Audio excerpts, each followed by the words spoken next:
Japan.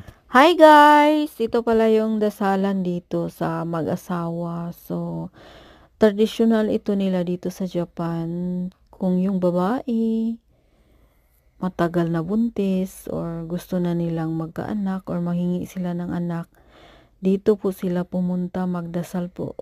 Magdasal po sila dito. So, normal lang po ito dito guys, dito sa Japan. Maraming pumupunta dito at kadalasan pumupunta dito mag-asawa talaga. So, dito sila nagdadasal kung gusto nilang magkaanak. Tapos, may festival ito sila dito. Iwan ko kung anong buwan.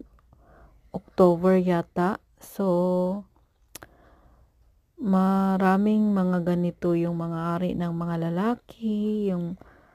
So, may mga festival sila dito. So, normal lang ito. Walang mali siya. So, pag sa Pinas kasi to guys, pagtawanan to ng mga tao or pagtawanan tayo, mag-asawa na pumunta dito para magdasal manghingi ng anak. So, it's normal.